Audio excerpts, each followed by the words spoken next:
عليكم ورحمة الله وبركاته نحمد الله العظيم ونصلي على رسوله الكريم أما بعد அன்பான பெரியோர்களே, ஜமாத்தார்களே, அல்லாஹ்வின் கிருபையால் 22வது தராவி தொழுகையை தொழுது முடித்துவிட்டு நல்ல காரியங்களை பேசுவதற்கும் கேட்பதற்கும் நாம் அமர்ந்திருக்கிறோம்.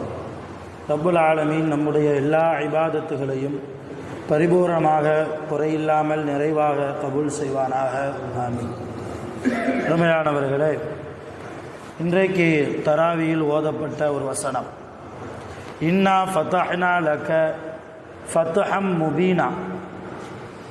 ஒரு சூறாவினுடைய ஆரம்பமே இந்த ஆயத்து தான். என்ன அர்த்தம்? நபியே, நிச்சயமாக நாம் உங்களுக்கு தெளிவான வெற்றியை கொடுத்தோம் என்பது இந்த ஆயத்திற்கு அர்த்தம். இந்த ஆயத்தை அல்லாஹ் எப்பொழுது இறக்கினான் என்றால், நபிகள் நாயகம் ஸல்லல்லாஹு அலைஹி வஸல்லம் அவர்கள் மக்காவை விட்டும் மதீனாவிற்கு ஹிஜ்ரத் செய்து போனதற்கு பின்னால் மதீனாவில் ஓரளவு இஸ்லாமிய மார்க்கம் ஒரு நல்ல சூழ்நிலையில் ஓங்கி வளர ஆரம்பித்த அந்த காலகட்டத்தில் நபி ஸல்லல்லாஹு அலைஹி வஸல்லம் அவர்கள் ஒரு கனவு காண்கிறார்கள். என்ன கனவு? மக்காவிலே போய் உம்ரா செய்து மொட்டை அடிப்பது போன்று ஒரு கனவு. உம்ரா செஞ்சால் என்ன செய்யணும்? மொட்டை அடிக்கணும். அல்லது பல உம்ராக்கள் செய்வதாக இருந்தால் லேசாக முடிய ஒரு உம்ரா செஞ்சு முடித்ததுக்கப்புறம் 7 தவாஃபு, அடுத்து சஃபா மருவா தொங்கோட்டம் 7 முறை, அதுக்கப்புறம் முடிய என்ன செய்யணும்? களையணும். 2வது உம்ரா செய்கிறதா இருந்தால் முதல் உம்ரா செஞ்சதற்கு பின்னால் முழுமையாக மொட்டை அடிக்காமல் முடிய லைஸாக என்ன செஞ்சுக்கிறாங்கன்னு வெட்டிக்கிடுவாங்க. லாஸ்ட் அவர் எத்தனை உம்ரா செஞ்சு முடிக்கிறாரோ அதில் கடைசி உம்ராவில் அவர் முழுமையாக என்ன செய்வார்? மொட்டை போடுவார். இப்படி நபி ஸல்லல்லாஹு அலைஹி வஸல்லம் அவங்க உம்ராவில் ஒரு மொட்டை போடுற மாதிரி ஒரு கனவு கண்டாங்க. உடனே ரசூலுல்லாவுக்கு கனவு வந்தா, பொதுவாகவே நபிமார்களுக்கு கனவு வந்தா அது இறை செய்தி. நாம பார்க்குற கனவு மாதிரி நபிமார்களுடைய கனவு இல்லை. இப்ராஹிம் அலைஹிஸ்ஸலாம் இன்னி அரா அன்னி அஸ்பஹுக ஃபன்துர் மாதா தரா. இஸ்மாயில் நபியை கூப்பிட்டு உன்னை அறுப்பது மாதிரி நான் என்ன செஞ்சேன்? கனவு பார்த்தேன். இப்போ பொதுவாக இப்ராஹிம் நபி என்பதை மட்டுமல்ல, எல்லா நபிமார்களுக்கும் அல்லாஹ் கனவின் மூலமாக தன் செய்திகளை சொல்லுவான். மலக்குகளின் மூலமாகவும் நபிமார்களுக்கு என்ன செய்வான்? வஹீயின் மூலமாக செய்திகளை, இறை செய்திகளை சொல்வான். அப்படி ரசூலுல்லாவுக்கு கனவு வந்தா அது என்னதுதான்? இறை செய்தி என்பதை விளங்கி கொண்ட ரசூலுல்லா உம்ரா செய்வதற்கு நாடுகிறார்கள். இப்போ சில சஹாபாக்களை கூப்பிட்டு, நான் உம்ராவுக்கு போகிறேன், நீங்களும் வாரீங்களா என்று சஹாபாக்களையும் ரசூலுல்லா தயார்படுத்துகிறாங்க. நல்லா புரிஞ்சுக்கணும், இப்ராஹிம் அலைஹிஸ்ஸலாம் அவங்க காலத்திலேருந்தே ஹஜ்ஜி உம்ரா இருக்குது. ரசூல்லா நபியாக்கப்பட்டதற்கு பின்னால் தான் ஹஜ்ஜி உம்ரா என்பதல்ல, அது ஆதி காலத்திலிருந்தே ஹஜ் உம்ரா இருக்குது. சில மாற்றங்கள் வேணா இருக்கும். அவங்க செஞ்ச இபாதத்துக்கும் நம்ம செய்கிற இபாதத்துக்கும் சில மாற்றங்கள் இருக்கும். அந்த சட்டத்துக்குள்ள நம்ம போக வேண்டாம். இப்போ சஹாபாக்களோடு நபி ஸல்லல்லாஹு அலைஹி வஸல்லம் எங்கே போக நாடுறாங்க? மக்காவுக்கு வரணும். ஏன்னா மக்காவில் தான் காபத்துல்லா இருக்கு. மக்காவுக்கு வந்து தான் உம்ரா செய்யணும். ஹஜ்ஜி செய்கிறதா இருந்தாலுமே மக்காவுக்கு தான் வரணும். அந்த நேரத்தில் மக்காவினுடைய நிலைமை எப்படி இருந்தது? உள்ள ரசூலுல்லா போக முடியாது. மக்காவுக்குள்ள ரசூலுல்லா போக முடியாது. போனா போர் ஏற்படும். போனா உயிருக்கு பொறுப்பில்லை, உடைமைகளுக்கு பொறுப்பில்லை. காரணம், மக்கால அபூஜஹல் இருக்கிறான், அபூலஹப் இருக்கிறான், உத்துபா இருக்கிறான், உமையா இருக்கிறான் போன்ற பெரும் பெரும் நாட்டாமைகள்லாம், இஸ்லாத்துக்கு எதிரிகள்லாம் மக்கால அப்போ உயிரோடு தான் இருக்கிறாங்க. இருந்தாலும் அல்லாஹ் கனவின் மூலமாக சொல்லிவிட்டான் என்பதற்காக நபி ஸல்லல்லாஹு அலைஹி வஸல்லம் என்ன செஞ்சாங்க? உம்ரா செய்யறதுக்கு சஹாபாக்களோட புறப்பட்டு போனாங்க. அந்த மக்காவினுடைய எல்லைக்கு முன்பதாக வந்த உடனேயே மக்காவில் இருக்கிற அபூஜஹலுக்கு செய்தி கிடைக்குது, ரசூலுல்லாஹ் உம்ராவுக்கு வர்றாங்க. முஹம்மது நபி தோழர்களோடு உம்ரா செய்ய வருகிறார்கள். இந்த விஷயத்தை கேள்விப்பட்டோன்னா அபூஜஹல் உள்ள வரக்கூடாது என்பதற்கு நிறைய ஏற்பாடுகளை செஞ்சான். உள்ள வந்தா கொன்றுவோம் என்றெல்லாம் சொல்லி மிரட்டினான். ஏன்னா நிறைய மக்காவை விட்டும் மதீனாவுக்கு ஹிஜ்ரத்து செஞ்சு போன சஹாபாக்கள்ல நிறைய சஹாபாக்குடைய மனைவிமார்கள் மக்கால தான் இருக்கிறாங்க. மனைவி மக்களை விட்டு போட்டு அப்படியே போனாங்க. ஏன்னா கூட்டு போறதுக்கு உண்டான சூழ்நிலை இல்லை. எல்லா வீட்லையும் காவலுக்கு ஆளை போட்டா அபூஜஹல். யாராவது மனைவியை கூப்பிட்டு மதீனாவுக்கு போறதுக்கு வந்தாங்கன்னா பிடிச்சி சிறையில வை என்றெல்லாம் உத்தரவு போட்டான். அதனால மனைவி பிள்ளைகளை அப்படியே விட்டுட்டு சில சஹாபாக்கள் மதீனாவுக்கு ஹிஜ்ரத் செஞ்சு போயிட்டாங்க. அந்த சஹாபாக்கள்லாம் மக்காவுக்கு உம்ராவின் மூலமாக வருகிற போது சந்தோஷத்தோடு வந்தாங்க, நம்ம மனைவி பிள்ளைகளை பார்க்க போறோம். அபூஜஹலுக்கு என்ன பயம்னா, இவங்களை உம்ராவுக்கு உள்ள அனுமதிச்சிட்டோம்னா இங்க இருக்கிற சில முஸ்லிம்களை மறைமுகமா ஈமான்தாரியா இருக்கிறாங்க, அந்த சஹாபாக்களுடைய குடும்பம் மனைவிமார்கள் பிள்ளைகள் அவங்களெல்லாம் கூட்டு போயிடுவாங்களோ. அப்படி கூட்டு போயிட்டாங்கன்னா மக்கால யாரும் இருக்க மாட்டாங்களே, சில பேர் தான் மக்கால இருப்பாங்க என்ற பயத்தால் ரசூலுல்லாஹ் உள்ளே வருவதை தடை செய்தான். ஒரு குறிப்பிட்ட இடத்துல வச்சு தடை செய்தான். அந்த இடத்துல ரசூலுல்லாஹ் தங்கிட்டாங்க. உள்ள வரல, உள்ள ரசூலுல்லாஹ் வரல. என்ன செய்யலாம்? உமர் அலி எல்லாம் ரொம்ப வேகத்தில் இருக்கிறாங்க. யார் ரசூலல்லாஹ், என்ன இந்த பயல்களுக்கு போட்டு, அல்லாவே நம்ம பக்கம் இருக்கான், போரா சந்திப்போம், உயிர் போதா போகட்டும், அல்லாவுக்காக உங்களுக்காக இந்த மார்க்கத்திற்காக. அவன் யார் தடுப்பதற்கு? காபத்துல்லா பொதுவான ஸ்தலம், எல்லோருக்கும் பொது, எல்லா மூமின்களுக்கும் பொது. அவன் என்ன தடை போடுறது? உமர் அலி எல்லாம் ரொம்ப வேகப்பட்டு இருந்தாங்க.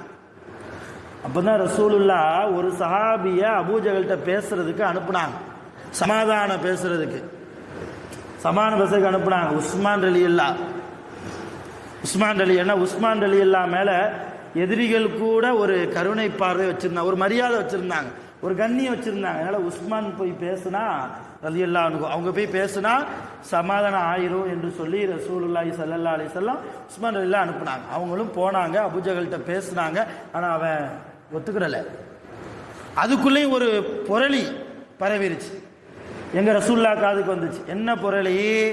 உஸ்மான் ரலியல்லாஹு அபூஜஹல் கொன்னுட்டான் அப்படிங்கிற ஒரு புரளியும் பரவுச்சு. அப்ப ரசூலுல்லாஹ் சொன்னாங்க, உஸ்மான் வருவார், எனக்கு நம்பிக்கை இருக்குது, உஸ்மான் வருவார். இப்ப இப்படி ஒரு சூழ்நிலை மக்காவினுடைய அவுட்டர்ல நடக்கும் போதுதான் அபூஜஹல் பார்த்தா எப்படியாவது இடத்த காலி பண்ணி முஸ்லிம்கள் போயிடுவாங்கன்னு எதிர்பார்த்தா யாரும் போற மாதிரி தெரியல. கடைசியாக சஹில் என்று ஒரு மனிதரை, அவர் பின்னால முஸ்லீம் ஆயிட்டாரு, அப்ப காஃபிரா இருந்தார், அபூஜஹலுக்கு வலது கையா இருந்தார். அவர் ரொம்ப பேச்சு திறமை உள்ளவர், அந்த பேச்சினாலேயே வசீகரம் பண்ணி அப்படியே கவுத்துருவார் ஒரு ஆளை. அந்த அளவு பேச்சில் வல்லவராக இருந்தார் சஹில் என்ற ஒரு சஹாபி. அவர் அப்ப சஹாபி ஆகல. அவரை கூப்பிட்டு அபூஜஹல் சில ஒப்பந்தம் போட்டு வர சொன்னார் ரசூலுல்லாஹ். சில ஒப்பந்தத்தை போட்டு வர சொன்னான். நேரா போனாங்க. ரசூலுல்லாஹ் கூடாரத்தில் உட்கார்ந்துருக்கிறாங்க. பக்கத்தில் சஹாபாக்கள்லாம் என்ன செய்யறது, உம்ராவுக்கு வந்தோம், சில பேர் மனைவிமார்களை பார்த்துடலாம், பிள்ளைகளை பார்த்துடலாம், நம்ம சொத்து பத்துலாம் சில இடங்களுக்கு இருக்குது, எப்படியாவது எப்படி இருக்குது அந்த இடம் எல்லாத்தையும் பார்த்துட்டு மதீனாவுக்கு போயிடலாங்கிற ஆர்வத்தில் வந்தால் இந்த பாலா போன பாவி தடுத்து நிறுத்துறான் என்று ஒரு மஷூராவை ரசூலுல்லாஹ் செய்து கொண்டிருக்கிற போது சஹில் உள்ள வர்றார். ரசூலுல்லாஹ் அன்பா வரவைத்தாங்க, உட்காருப்பான்னாங்க. என்ன செய்தின்னாங்க? இல்லை, அபூஜஹல் உங்கள்கிட்ட சில ஒப்பந்தம் போட்டு வர சொன்னாங்க. என்ன ஒப்பந்தம்? அந்த ஒப்பந்தத்தை நீங்க மீறினா போர் நடக்கும், அந்த ஒப்பந்தத்தின்படி நீங்க நடப்பீங்கன்ட்டு நான் எதிர்பார்க்கிறேன், எழுதி தரணும். என்ன எழுதி தரணும்? இப்ப நீங்க உம்ராக்கு வரக்கூடாது, இப்ப வந்தோன்னு நீ அப்படி திரும்ப மதீனாவுக்கு போயிட வேண்டியதுதான். அடுத்த வருடம் நீங்க என்ன செய்யலாம்? ஹஜ்ஜி செய்யவே வரலாம். அடுத்த வருடத்திலிருந்து உங்களுக்கு ஹஜ்ஜி உம்ராவுக்கு வாய்ப்புகள் உண்டு. இந்த வருடம் இப்ப நீங்க வந்துட்டீங்க என்பதற்காக உங்களை உள்ளே எல்லாம் அனுமதிக்க முடியாது. நீங்க மதீனாவுக்கே போயிருங்க. இது முதல் கண்டிஷன். ரசூல்லா சரின்ட்டாங்க. சரி, பக்கத்தில் உமர் ரலியல்லாஹுக்கு வேகம், கடுமையான வேகம். ரெண்டாவது கண்டிஷன் போடுறாரு, அடுத்த வருஷம் நீங்கள் ஹஜ்ஜி உம்ராக்கு வந்தாலும் கூட மக்காவில் இருக்கிற சில முஸ்லீம்கள்கிட்ட எந்த பேச்சும் வைக்கக்கூடாது. நீங்கள் எதுக்காண்டி வந்தீங்களோ அந்த வேலையை மட்டும் பார்த்துட்டு போய்கிட்டே இருக்கணும். எந்த கொடுக்கல் வாங்கல் கூட இருக்கக்கூடாது. ரெண்டாவது கண்டிஷன். ரசூல்லா சரின்னாங்க. மூணாவது கண்டிஷன், அப்படி யாராவது மக்காவில் உள்ள முஸ்லீம்களை வழிய வந்து யார சூழலாம் எங்களை கூட்டு போயிருங்க, நாங்கள் உங்க கூட வந்துடுறோம் அப்படின்னு அவங்களே வந்து சொன்னாலும் என்ன செய்யக்கூடாது, கூட்டு போகக்கூடாது. இது மூணாவது. நாலாவது, ஹஜ்ஜுக்கு வர்றேன் உம்ராக்கு வர்றேங்கிற பேரில் இங்கே இருக்கிற மற்ற சிலைகளை வணங்கக்கூடியவர்களிடத்துல பிரெயின் வாஷ் பண்ணக்கூடாது. உங்கள் மார்க்கத்தை எங்கள்கிட்ட பேசக்கூடாது. இப்படி சில கண்டிஷன்கள் எல்லாத்துக்கும் ரசூலுல்லாஹ் சரி. இதை நீங்கள் சரின்னு சும்மா வாய் வார்த்தையில் மட்டும் சொன்னால் பத்தாது, எனக்கு எழுதித்தாங்க. அப்போ எழுத தெரிந்த சஹாபி ஒருவர் இருந்தார், அலி ரலியல்லாஹு. அலி ரலியல்லாஹு கூப்பிட்டாங்க, கூப்பிட்டு எழுதுனாங்க. அப்படி எழுத சொல்லும்போது ஒரு வார்த்தையை சொன்னாங்க ரசூலுல்லாஹ். என்ன சொன்னாங்கன்னா, அந்த கடிதம் எழுத, அந்த ஒப்பந்தம் ஸ்டார்டிங்கில் ஒரு வார்த்தை. என்ன வார்த்தைன்னா, அபூ ஜஹலுக்கு அல்லாஹ்வுடைய தூதர் முஹம்மது எழுதி கொள்வது அப்படின்னு எழுதினாங்க. உன்னை பக்கத்தில் இருந்த சஹிலு, அபூ ஜஹலுக்கு தூதராக வந்திருக்காரு இல்லையா, அவரு சொன்னாரு, நீங்க என்ன அல்லாஹ்வுடைய ரசூல்னு சொல்றது, உங்களை அல்லாஹ்வுடைய ரசூலா நாங்க ஏத்துக்கிட்ட இந்த பிரச்சனையே இல்லையே. அதனால் நீங்க எழுதும் போது அபூ ஜஹலுக்கு அப்துல்லாவின் மகன் முஹம்மது எழுதுவது, கதப முஹம்மது இப்னு அப்துல்லா இலா அபி ஜஹல் அப்படித்தான் எழுதணுமே தவிர கதப முஹம்மது ரசூலுல்லாஹ் இலா அபி ஜஹல் அப்படி எழுதக்கூடாது. அழிங்கன்னா அழிச்சிருது. ரசூலுல்லாஹ் அதுக்கும் சரின்னாங்க. அலி ரலியல்லாஹு கூப்பிட்டு எழுதுன அந்த ரசூலுல்லாஹ் மட்டும் அழிச்சிருப்பா, கதப முஹம்மது இப்னு அப்துல்லான்னு எழுதுப்பா. அலி ரலியல்லாஹுக்கு அழிக்க மனசு இல்லை. ரசூலுல்லாஹ்ங்கிற பேரை எப்படி அழிக்கிறது? யார் ரசூலல்லாஹ், நீங்க சொன்னாலும் நான் செய்ய மாட்டேன், நீங்க சொன்னாலும் நான் செய்ய மாட்டேன். அது எப்படி உங்களை நான் ரசூலாக உள்ளத்தால் ஈமான் கொண்டிருக்கிறேன், நாவால் மொழிந்து கொண்டிருக்கிறேன், எப்படி என் கையால் அழிக்கிறது? அந்த பாவத்தை செய்யவே மாட்டேன். எவ்வளோ சொல்லி பார்த்தாங்க ரசூலுல்லாஹ், அலி ரலியல்லாஹு அழிக்கிற மாதிரி தெரியல. கடைசியில் ரசூலுல்லாஹ் அந்த வார்த்தை எங்க இருக்குன்னு கேட்டு அறிஞ்சு தங்களுடைய கையாலேயே ரசூலுல்லாஹ் என்பதை அழித்தார்கள். இப்படி ஒரு ஒப்பந்தத்தை போட்டு சகலுடைய கையில கொடுத்தாச்சு. கொடுத்துட்டு சகல் போயிட்டார். உமர் ரலியல்லாஹுக்கு வந்துச்சு வேகம், யார ரசூலல்லாஹ் அந்த நபியுன், நீங்க உண்மையிலேயே நபிதானான்றார். யாரு? உமர் ரலியல்லாஹு. நீங்க உண்மையிலேயே நபிதானா?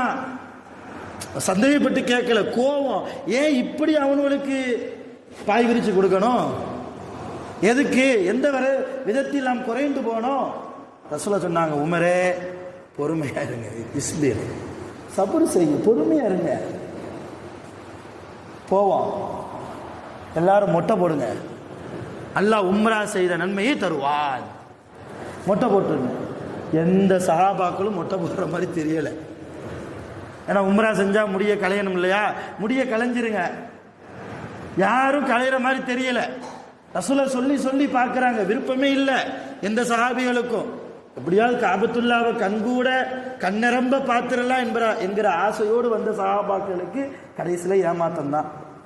அப்போதான் ரசூலுல்லாஹ் கூட வந்த ரசூலுல்லாஹ்வுடைய மனைவிமார்கள் ஒரு மனைவி, உங்கள் பேர் சரியாக ஞாபகத்தில் இல்லை, அநேகமாக உமர் ரலியல்லாஹுடைய மகா ஹஃப்ஸா ரலியல்லாஹு அன்ஹா அவங்களா தான் இருக்கணும்னு நினைக்கிறேன், சரியாக ஞாபகத்தில் இல்லை. அவங்க சொன்னாங்களாம் ரசூலுல்லாஹ்ட்ட, யார் ரசூலல்லாஹ், சஹாபாக்கள் கேட்க மாட்டாங்க, உங்கள் தோழர்கள் முடிய களைய மாட்டாங்க, இதுக்கு ஒரே வழி, முடிய களைஞ்சாதான் இந்த இடத்த விட்டு போக முடியும் அப்படிங்கிற சூழ்நிலை, இதுக்கு ஒரே வழி, நீங்கள் முதல்ல மொட்டை போடுங்க. நீங்கள் மொட்டை போட்டா உங்கள் முடிய களைஞ்சிட்டா ரசூலுல்லாஹ்வே முடிய களைஞ்சிட்டாங்களே என்று சொல்லி சஹாபாக்கள் என்ன செஞ்சிருவாங்க, தங்கள் முடிகளை களைந்து விடுவார்கள், நம்ம மதீனாவுக்கு போயிடலாம் என்று ரசூலுல்லாஹ்வுடைய மனைவி ஆலோசனை கொடுக்க அவங்களே மொட்டை போட்டு விட்டாங்க. ரசூலுல்லாவுடைய மனைவி என்ன செஞ்சாங்க, மொட்டை போட்டு விட இதை பார்த்த சஹாபாக்கள்லாம் ரசூலுல்லாவே முடிய களைஞ்சிட்டாங்க, நம்மளும் களைஞ்சிருவோம் என்று சொல்லி அப்படி களைஞ்சதற்கு பின்னால் தான் பெறப்படுகிற போது மதீனாவுக்கு திரும்ப போகிற அந்த நேரத்தில் தான் அல்லாஹ் இந்த ஆயத்தை இறக்கினா, இன்னா ஃபத்தஹ்னா லக ஃபத்ஹம் முபீனா, நபியே உங்களுக்கு தெளிவான வெற்றியை நாம் கொடுத்தோம். அப்பதான் உமர் ரலியல்லாஹுவுக்கு கொஞ்சம் ஆறுதலாச்சு. என்ன வெற்றின்னு தெரியல, இது தோல்வி. வந்த காரியம் உம்ரா செய்யறதுக்கு, உம்ரா செய்யாமலேயே போறோம், இதில் என்ன வெற்றி? இருந்தாலும் அல்லாஹ் ஆயத்தை இறக்கியிருக்கான்னு அதில் ஒரு காரணம் இருக்கும் என்பதை புரிந்து கொண்ட உமர் ரலியல்லாஹு கொஞ்சம் தங்களை ஆசுவாசப்படுத்திட்டு போனாங்க. அது என்ன வெற்றி? அதுதான் ஃபத்தஹை மக்கா. மக்காவையே ரசூலுல்லாஹ் வெற்றி கொண்டாங்களா இல்லையா? மக்காவே என்ன செஞ்சாங்க, ரசூலுல்லாஹ் வெற்றி கொண்டு கம்பீரத்தோடு உள்ள வந்தாங்களா இல்லையா? அந்த ஃபத்தாவின் மக்காவின் போது தானே அபூ சுஃபியானை சஹாபாக்கள் கட்டி போட்டாங்க. ரசூலுல்லாஹ் வந்து உத்தரவு போட்டா உன் தலையை முதல்ல நான் தான் எடுப்பேன். உமர் ரலியல்லாஹு வாளை எடுத்துட்டு வீரவசனம் பேசிட்டு அங்கேயும் இங்கேயும் போயிட்டு வந்தாங்க. அப்படி ஒரு வெற்றி. அந்த வெற்றிக்கு பின்னால் தான் உமர் ரலியல்லாஹு ரசூலுல்லாஹ்ட்ட வந்து, யா ரசூலல்லாஹ், அன்னைக்கு அல்லாஹ் ஆயத்தை இறக்கினானே, உம்ரா செய்ய வந்து உம்ரா செய்ய முடியாமல் போனமே, அந்த ஆயத்திற்கு இப்போது தான் நான் விளக்கத்தை அறிந்து கொள்கிறேன். அந்த நேரத்தில் உங்களை பார்த்து நீங்கள் நபிதானா என்று கேட்ட அந்த வார்த்தைக்கு என்னை மன்னித்து கொள்ளுங்கள் என்று மனப்பூர்வமாக செய்தனா உமர் குண ஃபத்தாப் ரலியல்லாஹு மன்னிப்பு கேட்டாங்க. இப்போ இது போன்ற இஸ்லாமிய வரலாறுகள் குர்ஆன் முழுக்க, ஹதீஸுகள் முழுக்க நிரம்ப இருக்கிறது. இதுவெல்லாம் நமக்கு சொந்தமான வரலாறு. இந்த வரலாறுகளை நாம் முழுமையாக தெரிந்து கொள்ள வேண்டும். இந்த வரலாறின் மூலமாக நமக்கு கிடைக்கிற படிப்பினை என்னன்னா, சில விஷயத்தை நாம் எதிர்பார்ப்போம், அத்தா அம்மாட்ட எதிர்பார்ப்போம், மனைவிட்ட எதிர்பார்ப்போம், பிள்ளைகள்கிட்ட எதிர்பார்ப்போம். சில நேரங்களில் எதிர்பார்த்தது கிடைக்காது. கிடைக்கலையே என்பதற்காக உமர் ரலியல்லாஹு மாதிரி கோவப்பட்டுக்கிட்டு நிற்கக்கூடாது. அவங்க கோவப்பட்டாங்கன்னா அவங்க ஒரு சஹாபி, அவங்க கோபத்தை நாம் விமர்சிப்பதற்கு நமக்கு எந்த தகுதியும் இல்லை. ஆனால் எதிர்பார்த்தது கிடைக்காத போது பொறுமையாக இருந்தால், எப்படி ஒரு உம்ராவுக்கு கூட அனுமதிக்காத சூழ்நிலையை அல்லாஹ் அப்படியே மாற்றி மக்காவினுடைய சாம்ராஜ்யத்தை அல்லாஹ் முஸ்லீம்கள் கையிலே முஹம்மது ரசூலுல்லாஹி ஸல்லல்லாஹு அலைஹி வஸல்லம் அவங்க கையில் அல்லாஹ் எப்படி கொடுத்தானோ அதே போன்று சில எதிர்பார்ப்புகள் நாம் வைக்கிற போது அந்த எதிர்பார்ப்பு கிடைக்கல, அந்த நேரத்தில் நாம் பொறுமையோடு அல்லாஹ்வின் மீது தவக்குல் வைத்து துஆவோடு நம்பிக்கையோடு இருந்தால் நாம் எதிர்பார்த்ததை விட அல்லாஹ் பல மடங்கு நமக்கு தருவான் என்பதுதான் இந்த வரலாறின் மூலமாக நமக்கு பெற வேண்டிய படிப்பினை. இந்த படிப்பினை நாம் பெற்றுக்கொள்வோம். வல்ல ரஹ்மான் எல்லா விதத்திலும் கைரு பரக்கத்துகள் நிறைந்த மக்களாக, கைரு பரக்கத்துகளை அனுபவிக்கக்கூடிய சாலிஹீன்களாக அல்லாஹ் நம் அனைவர்களையும் ஆக்கி அருள் புரிவானாக. வஆகிரு தஅவானா அல்ஹம்துலில்லாஹி ரப்பில் ஆலமீன். சுப்ஹானல்லாஹி வ பிஹம்திஹி சுப்ஹானல்லாஹி வ பிஹம்திஹி அஷ்ஹது அன் லா இலாஹா இல்லா அன்த அஸ்தக்ஃபிருக வ அத்தூபு இலைக். ஆமீன். சுப்ஹான ரப்பிக ரப்பில் இஸ்ஸத்தி அம்மா யசிஃபூன். வஸ்ஸலாமு அலல் முர்ஸலீன் வல்ஹம்துலில்லாஹி ரப்பில் ஆலமீன். ஸல்லல்லாஹு அலைஹி வஸல்லம். sallallahu alaihi wasallam. Assalamu alaikum.